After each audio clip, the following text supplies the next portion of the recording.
توحید کا تعلق جو ہے وہ عقیدہ فطرت سے ہے. یعنی اگر کوئی آدمی کسی کو کچھ بھی نہ بتائے، مثلا ایک بچہ پیدا ہوا، اس کو پہاڑ کی چوٹی پہ غار میں ماں نے چھوڑ دیا، اللہ نے اس کی زندگی کے وہاں اسباب پیدا کر دیے، وہی وہ بڑا ہو گیا، کسی کو ملا ہی نہیں، نہ اس نے کوئی پڑھا ہے نہ ملا. اس سے بھی اگر پوچھیں گے توحید کے بارے میں کہے گا کہ اللہ ہے. کیونکہ جب آدمی کی نظر آسمانوں پہ پڑتی ہے یا زمین پہ پڑتی ہے یا رات اور دن کے اختلاف پہ پڑتی ہے، کبھی دن ہے کبھی رات ہے، کبھی گرمی ہے کبھی سردی ہے، سورج چاند پہ پڑتی ہے، ان کی گردش پہ پڑتی ہے، سمجھتا کہ اس کے چلانے بنانے والا بھی تو کوئی ہے نا. تو اس لیے عقیدہ توحید جو ہے یہ تو فطرت انسان سے تعلق رکھتا ہے، اللہ کسی کو اللہ نے معلوم کر دیا ہو. اسی طرح عقیدہ نبوت اور رسالت جو ہے وہ بھی اتنا مشکل نہیں، کیونکہ اللہ نے لاکھوں انبیاء بھیجے، ہر قوم میں پیغمبر آئے ہیں، ہر قوم کے اچھے لوگوں نے ان کی تصدیق کی ہے، تو اس کا ماننا بھی کوئی مشکل نہیں ہے، اللہ شکی نہ ہو. لیکن قیامت جو ہے اس کا ماننا جو ہے بڑا مشکل ہے جب تک آدمی کے اندر ایمان نہ ہو. اس کی مثال بزرگوں نے یوں دی ہے کہ اگر ایک نور ہو تو آدمی فائدہ نہیں اٹھا سکتا جب تک دو نور جمع نہ ہو جائیں. کیا مانا؟ آپ کی آنکھیں ہیں، نظر ہے، لیکن رات ہے، اندھیری ہے، آپ کچھ نہیں دیکھ سکتے، کیونکہ ایک نور تو ہے، آگے نور نہیں. اسی طرح اگر دن ہے، روشنی ہے، تمہاری آنکھیں نہیں ہیں، تب بھی ایک نور ہے، دوسرا نہیں ہے، نہیں دیکھ سکتے ہو. دیکھ تب سکتا ہے کہ آنکھوں کا نور بھی ہو اور آگے روشنی بھی ہو. دو نور جمع ہوں گے تو پھر آپ کو چیز نظر آئے گی. اسی لیے علماء نے فرمایا لیکن قیامت کے لیے اور آخرت کے لیے اور قبر کے لیے اور حشر کے لیے ان دو نور سے بھی بات نہیں بنتی جب تک تیسرا نور، نور ایمان نہ ہو. کیونکہ ایمان جو ہے وہ نور ہے، قرآن جو ہے وہ نور ہے. تو اگر تو نور ایمان ہوگا پھر تو سمجھنا مشکل ہی نہیں، اور اگر نور ایمان نہ ہو تو آپ اس کو لاکھ سمجھائیں، وہ کہے گا یہ کیسے ہو سکتا ہے کہ قبر کھل جائے اور 70 ہاتھ ضرب 70، یہ کیسے ہو سکتا ہے؟ یہ تو ناممکن ہے، یہ تو عقل نہیں مانتی. وہ کہتے ہیں کہ بھی فرشتے آتے ہیں، سوال کرتے ہیں، جواب پوچھتے ہیں، تو فرشتے کہاں سے داخل ہوئے ہیں؟ ہم تو قبر کے اوپر بیٹھے ہوئے ہیں، قبر کو ہم نے بند کر دیا ہے، فرشتے کہاں سے داخل ہو گئے؟ پھر کیسے فرشتے وہاں سے نکل گئے؟ تو اس کو یہ عقل سے بات سمجھ نہیں آتی. اگر نور ایمان ہو تو بات مشکل ہو گئی. یار اگر اللہ فرشتوں کو ماں کے رحم میں بھیج کے بچے کی شکل بنا سکتا ہے تو قبر میں نہیں بھیج سکتا؟ وہاں بھی تو ماں کو نظر نہیں آتا نا، لیکن وہ آتا ہے، اللہ کے حکم سے لکھتا ہے تیرا رزق کتنا ہے، عمر کتنی ہے، شقی ہے، سعید ہے، کیسے اس کا انجام ہوگا، کہاں موت، سب لکھا جاتا ہے. وہ فی بطن امہ، ماں کے پیٹ میں ہوتا ہے. تو اگر نور ایمان ہو تو پھر کیا مشکل ہے؟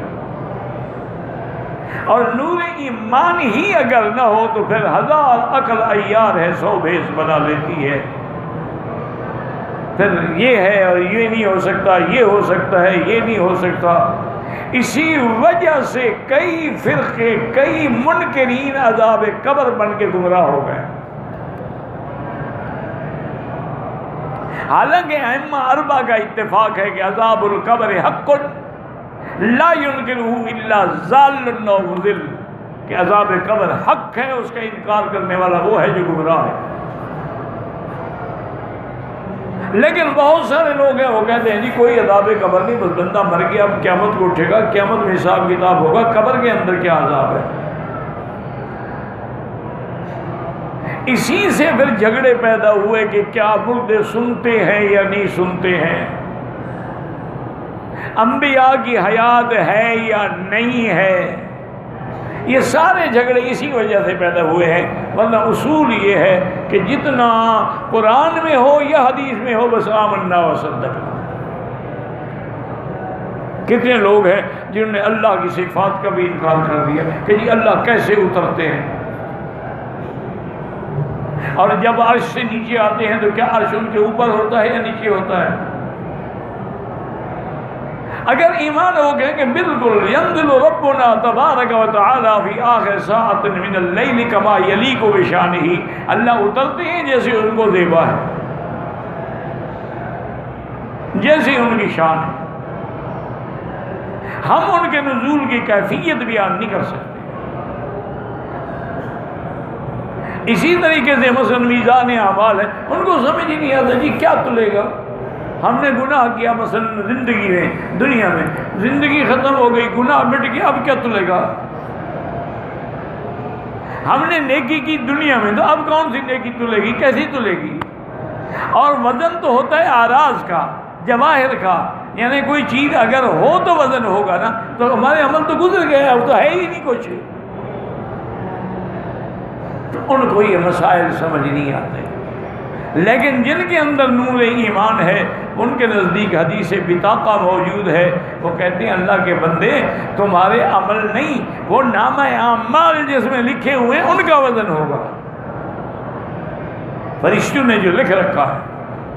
اسی لیے حدیث صحیح ہے کہ ایک آدمی اللہ کے دربار میں پیش ہوگا، اس کے تقریباً سجلات، کئی دفتر جو ہیں وہ گناہوں سے بھرے ہوئے ہوں گے، اور نیکی والی طرف ایک پرچی پڑی ہوگی چھوٹی سی۔ اللہ کرے گا میرے بندے کا وزن کرو گے، یا اللہ کیا وزن کرو، میرے اتنے گناہ ہیں اور نیکی میں تو ایک کاغذ ہے چھوٹا سا، وزن معلوم ہے، اب آپ کی مرضی ہے جنت دیں جہنم دیں۔ اللہ فرمائے کہ نہیں، میں تو بندوں پہ کبھی ظلم نہیں کرتا، لازمی انصاف ہوگا۔ تو جب وہ وزن کریں گے تو وہ پرچی جو ہے وہ بھاری ہو جائے گی، گناہ سارے ہلکے ہو جائیں۔ اب وہ حیران ہوگا کہ یا اللہ یہ کیا وزن ہے؟ فرمایا یہ وہ وزن ہے جب تم نے ایمان سے کہا تھا لا الہ الا اللہ محمد الرسول اللہ، یہ اس کلمہ شہادت کا وزن ہے جس کے سامنے آسمان و زمین بھی کچھ نہیں ہے۔ یثبت اللہ الذین آمنوا بالقول الثابت فی الحیاۃ الدنیا وفی الآخرہ۔ تو اسی لیے اب ان کے لیے کوئی مشکل نہیں ہے کہ جی کیا تلیں گے، نامہ اعمال بھی تلیں گے۔ اچھا اللہ تعالیٰ اگر چاہیں تو اعمال کو اچھی یا بری شکل میں بھی دے دیں گے، جیسے موت جو ہے وہ مینڈھے کی شکل میں آئے گی۔ جب جنت والے جنت میں چلے جائیں گے، جہنم والے جہنم میں چلے جائیں گے، مینڈھا کبش مینڈھا لایا جائے گا، اللہ حکم دیں گے کہ اس کو ذبح کرو، پھر اللہ اعلان فرمائیں گے کہ اے جنت والو موت کو موت آ گئی ہے، اب تم ہمیشہ جنت میں رہو گے، اب تم پر موت نہیں آئے گی، اور جہنمی ہو تم ہمیشہ جہنم میں رہو گے، اب موت نہیں آئے گی، اللہ یموت فیہا ولا یحیا۔ اس لیے یاد رکھیں، اسی لیے مفسر نے اتنی حدیثیں جمع کی ہیں تاکہ جن لوگوں کے دماغ میں انکار ہے قبر کا، عذاب قبر کا، احوال حشر کا، احوال ارواح، اب دیکھیں نا روح ہے، یہ روح کیسے پوچھیں گے ایک دوسرے سے؟ سب سے پہلا اللہ نے عہد تو عالم ارواح میں لیا تھا نا کہ الست بربکم قالوا بلا، تو وہاں روحوں نے کیسے سمجھا تھا؟ اللہ ان کو عقل دیں گے، اللہ ان کو بولنے کی طاقت دیں گے، اللہ ان کو بتلانے کی طاقت دیں گے۔ تو سب سے پہلا عہد جو ہے وہ عالم ارواح میں لیا گیا۔ اسی طرح جب روح مومن کی جائیں گی تو ایک دوسرے کو ملیں گے، خوش ہوں گے، ان کو فرحت حاصل ہوگی، اور روح المومن بعض شہداء کے ارواح جو ہیں ان کو سبز پرندوں کے اندر داخل کر کے جنت میں سیر کرائی جائے گی، یعنی ان کے لیے ہوائی جہاز نہیں، ان کے لیے پرندے سواری بن جائیں گے۔ تو اس لیے اگر ایمان ہو تو سمجھنا آسان ہے، اگر ایمان نہ ہو پھر لاکھ کتابیں لکھو کوئی فائدہ نہیں۔ واللہ اعلم۔